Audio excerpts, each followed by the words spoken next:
In the beginning, there was nothing.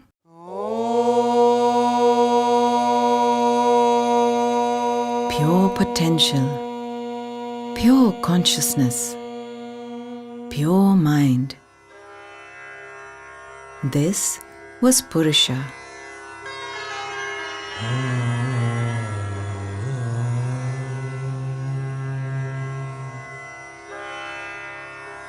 Then came Prakriti, energy, nature. She brought Purusha to life.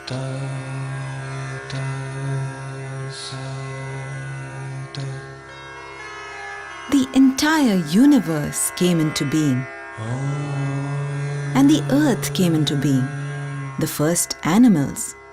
Then Purusha became Pashupati, lord of the beasts. He watched over the world with tenderness and realized that all creatures would suffer, endure pain and death.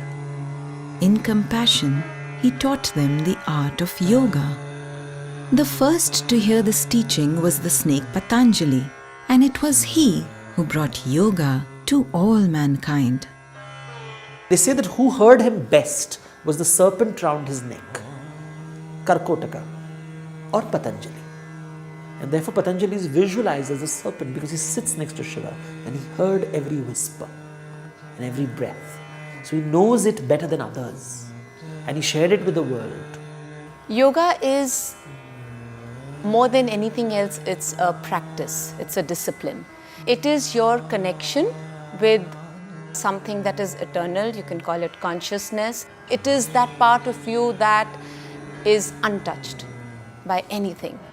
So yoga for me, as far as I understand, is to unite the body with the mind and taking body and mind together to be in par with the eternal, evergreen state of this self. Today, yoga is practiced by millions of people around the world. From the studios and gyms of America to the halls of culture in China, yoga has become one of the world's favorite holistic health practices. But what really is yoga? Where did it come from? What does its practice do for your body and your mind? How did yoga spread around the world? Can yoga bring you into balance with your deepest self and nature? Indian thought has always celebrated imagination, which is mana, the mind. So we are called Manava, animals who can imagine. Yoga enables our imagination to celebrate and understand nature in her totality. That's the point of yoga.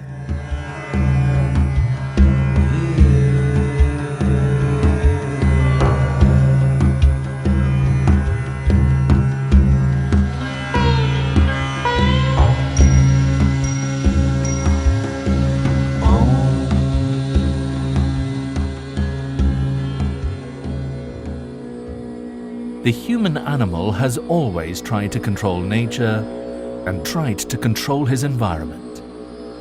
Somewhere in India's long history, the control of nature turned inwards and became about the control of the body and the mind. This inner journey became what we know of as yoga. For billions of years, nature has been around and suddenly humans come about. And what makes humans special? We are capable of imagination. This imagination is Purusha and Prakriti is nature, and this conversation between the two is the birth of creation. And so we are always in conflict with nature, which nature says you are just another animal, and I'm saying no, I'm special. And so my fear starts crumpling my mind. I refuse to accept reality, and this is the birth of Aham. Me, I am important. Yoga is the opposite, unraveling of it. You start opening it. And when it completely opens up, when it reaches that state, it sees the world as it is, not the way I see it.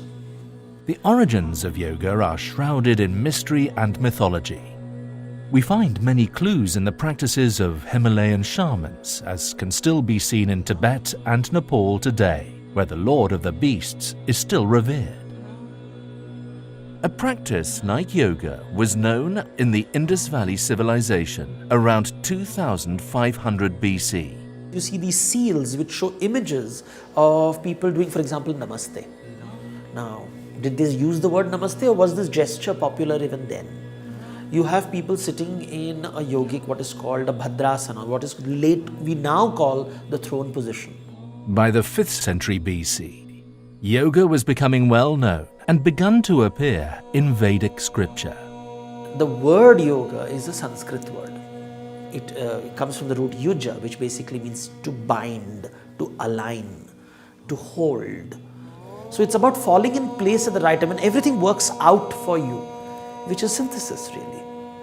These techniques of mental control were becoming known to all religions and philosophies practiced at that time, including Buddhism and Jainism. By the 2nd century BC, yoga had evolved into an independent philosophy and practice, and was codified into a scripture known as the Yoga Sutras of Patanjali. Atha yoganuशासनम् yogaha chittavrittinirodhaha tada drishtuhu swarupe avasthanam. Visualize thousands and thousands of sages talking about this. One of them happens to be know Sanskrit. One of them happens to be literate and is eager to write it down.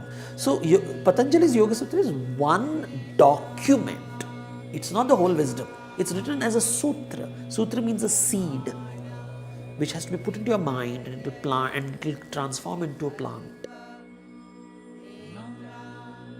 The purpose of yoga is to still the mind stuff and unite the basic human consciousness with its original state of complete consciousness, or Purusha. It then goes on to say that the human being is made up of 5 layers or koshas that act in unison. The 5 koshas are layers. Energy, prana, which is the life force energy, moves between all of them and always keeps them connected. You talk of the sheaths. The Taittiriya Upanishad has a fascinating theory. They talk of the 5 sheaths, the Panchakosha, the Annamaya Kosha, which is our physical body, the Pranamaya Kosha, which is our astral body, the Manomaya Kosha, which is our mental body, the Vijnanamaya Kosha, which is our higher overmind, and finally the Anandamaya Kosha, the blissful sheath. So we have to cross over the bridge on the physiological body, from the physical body to mental body. Then using the mental body, we have to understand, discriminate each and every part. Then naturally you find that each and every cell in the system has its own intelligence, has its own memory, so that the cells can take of the body for me to think of God, the higher level of spiritual life. To align the koshas together, Patanjali prescribed a system called Ashtanga, or the 8-limbed path. The first 5 parts are the discipline part of it, the doing part of it. The last 3 parts of the 8 are internal. They are the outcome of practicing the 5. So yama and niyama are the first 2. Yama refers to how you behave with internally, how you experience the world, how you conduct yourself. Niyama are rules. Niyam means a rule or a discipline of physically living, how you behave in conduct with yourself and with the world around you. Then you come to asana, which is your connection with your own physical body. Then you come with pranayama, and the whole purpose of asana is to prepare the body for pranayama, so that when you breathe, that prana can circulate completely, access different parts of your body. And then you come to pratyahara, which is restraint. Pratyahara actually means to withdraw the senses, but it doesn't mean detachment or to go into a mountain. It means to not identify unnecessarily, not be too attached to something, not be too detached from anything either. So balance, the best word is balance. And then you come to dharana, dhyana and samadhi, which are called the antarangas. They are the internal limbs of yoga, because If you practice the first 5 limbs, then they are the outcome. Your ability to focus, your ability to meditate on something, and your ability to access union with true self, with that consciousness, which is what samadhi is. So yoga is bringing the ashtanga together in order to bring the koshas together, in order to achieve samadhi. So yoga is both the practice and it is the goal. By the early part of the first millennium, yoga had become integrated into mainstream Buddhism, Jainism, and what later became known as Hinduism, with the writing of the Bhagavad Gita. The Gita describes 4 yogas that anyone could practice in life. There is the Jnana Yoga, which is the way of knowledge, the way of discriminative knowledge, of being able to see what is real and what is unreal. Another way is the Bhakti Yoga. Now, the Bhakti Yoga is the yoga of devotion. If the Jnana Yoga is the way of wisdom, the Bhakti Yoga is the way of devotion, the way of love. The third path of yoga is what might be called the Karma Yoga, the way of the hands, of action. But not any action. Action dedicated to the divine. And then the fourth, and in some ways the most fascinating path, is what is known as the Raja Yoga, the royal road. And that involves the breathing practices, the Hatha Yoga, what people in the West look upon as yoga, which are the physical exercises, are only one small part of the Raja Yoga. But I would say these are the 4 major paths. You can do 1 or 2 or 3 or 4. You can combine in whatever way you like. But you have to make a conscious effort if you want to grow spiritually. I don't think it happens automatically.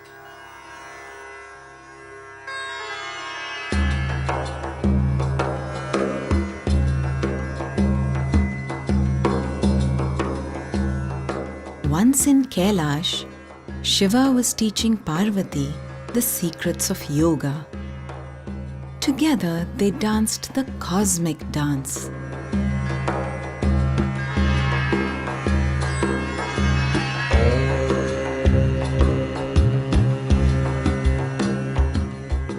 A fish who had swallowed a fisherman came upon them by chance and stopped to watch.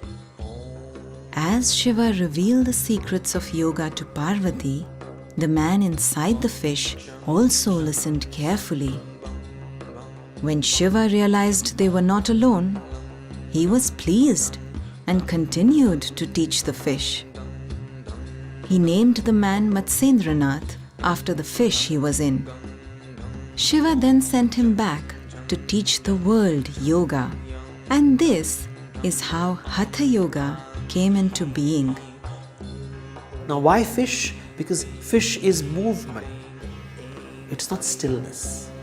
He comes to Kailash, which is stillness, and the fish, which is all about movement, tells the world. So Matsya as a means, it means life, it means movement, and he discovers the secret of stillness. He becomes the Nath. He shares it with the world. In the 12th century, a monastic group arose called the Naths that codified the practice of yoga into a training manual and methodology for monks called Hatha Yoga. Hatha Yoga has been misinterpreted, certainly to a very great extent, as physical yoga. But Hatha means willpower. So mind is considered as the king, therefore the word Raja Yoga came, control of mind. Whereas willpower is stronger than mind. Yogis were encouraged to become celibate and detach from the world. And over 84 asanas were developed to tune the yogi into a higher state of physical and mental consciousness. Very essence of yoga, yoga's chitta vritti nirodha. When the chitta vrittis of the chitta, or the waves of the thoughts or waves of the consciousness is restrained, there is stability. So while practicing the asanas in a spiritual line, even Patanjali says stability of the mind will come by the practice of asanas, because there is no other movement except that posture. By that, you experience the state of infinity. These postures were first detailed in the 15th century through a book called the Hatha Yoga Pradipika. What this did was move yoga away from the lives of ordinary people and into secret schools and systems across India. You see these two schools emerging. One which says yoga is about withdrawing from the world, withdrawing from Prakriti, rejecting Prakriti, and this whole notion of purification by not connecting with the world. So I isolate myself completely. And the other tradition, which is the Gorakh tradition, which is the tradition of yoga which is communicating with the world, talking to the world. By the time the British colonized India from the 18th century onwards, yogis were seen as eccentric, dangerous madmen who lived at the edge of society and could do all kinds of magic and contortions. Indian Maharajas and the British rulers would regularly organize whimsical demonstrations of yogis and magicians, and India became known as the exotic land of mystical and magical powers.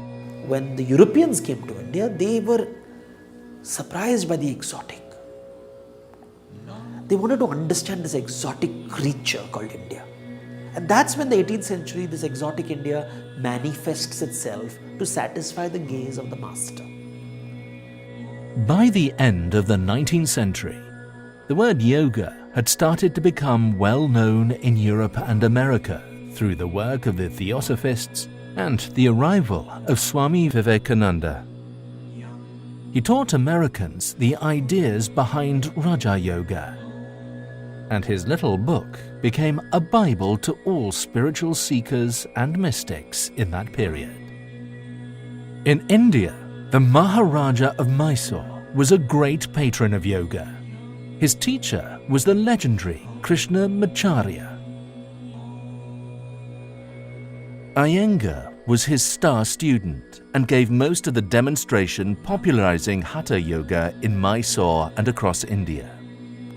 In 1952, Yehudi Menuhin and Iyengar became good friends, and he arranged for Iyengar to demonstrate yoga in London, Zurich, Paris, and New York's Carnegie Hall. Audiences were amazed at Iyengar's yoga, and by 1966, he had published his first book called Light on Yoga. In the next few years, this became the Bible of the new yoga movement spreading around the world. The West, because of the Greek influence, has always celebrated the body. It has celebrated exercise. And suddenly see these people who are also talking about the body, but in the complete opposite way. There's no conquest. In fact, it's the opposite of conquest, killing the urge to conquer. It just says, look inside. Calm down. Life is not so terrible. Sit down. Breathe. Your body has the answer. Your breath has the answer. Your mind has the answer. These are conversations that didn't happen before. And these executives are like, this is like manna from heaven. I'm very happy that yoga, which was forgotten entirely, now, like mushrooms, it has come everywhere. And at least they have made a beginning. And I am sure when a beginning has been made, after touching the gross, probably they settle in the subtlest as time goes by.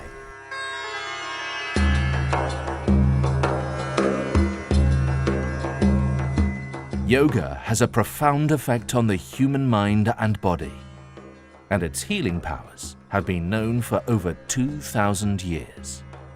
It works not only on the joints, but also on the endocrine system, helping glands to function properly. The effects on the brain are also well documented. Today, scientists at India's NIMHANS are exploring the science of yoga and its effect on the brain. This is one of the areas which have been recognized way back in the motto, that alternative medicine, what we call as an alternative medicine, to be part of neurosciences and mental health. Apart from that, we also have an advanced center for yoga, which is about 5 years old. We have examined the yoga effects on the brain using MRI. There are some areas of the brain which get better following yoga, and there are some situations wherein when chanting of Om happens, there are areas of the brain which are changed for the betterment of the individual. When you keep chanting Om or any other thing, you read Quran, you read the Bible, when you keep reading it loud, you start resonating in your ears. From the ears, the electrical activity comes down and then it starts ascending up. Okay? As it ascends up, it causes a calming of it. How yoga could help us in the management of patients, for example, in mental health disorders, what we talked about as the stress. The stress is one of the important area which is now causing a lot of problem in the global scenario. Yoga is seen as a valid complementary practice to traditional medicine and is being recommended by doctors in India and around the world. Mainstream medicine sends people to us for rehabilitation, for what they call stress, and therefore cannot put a finger on it beyond that, or even lifestyle diseases which don't have a cure really. So I think people want to choose yoga which gives them, they come and people will say that makes me feel good, that makes me feel calm. So yoga, without soma there is no psycho, without psycho there is no soma, they go together. If you ask the word very chitta vritti nirodha, chitta is in the body, body is a form of chitta, a gross form of chitta. So psychosomatic science was used by Patanjali long ago without using the word psychosomatic science. So this contact of the body, which is no skeletal body in contact with the circulatory system is connected to the nervous system. When the nervous system is connected, which is known as the indirect unconscious mind. So when the nerves are strengthened, positive brain comes to them, positive thinking will come.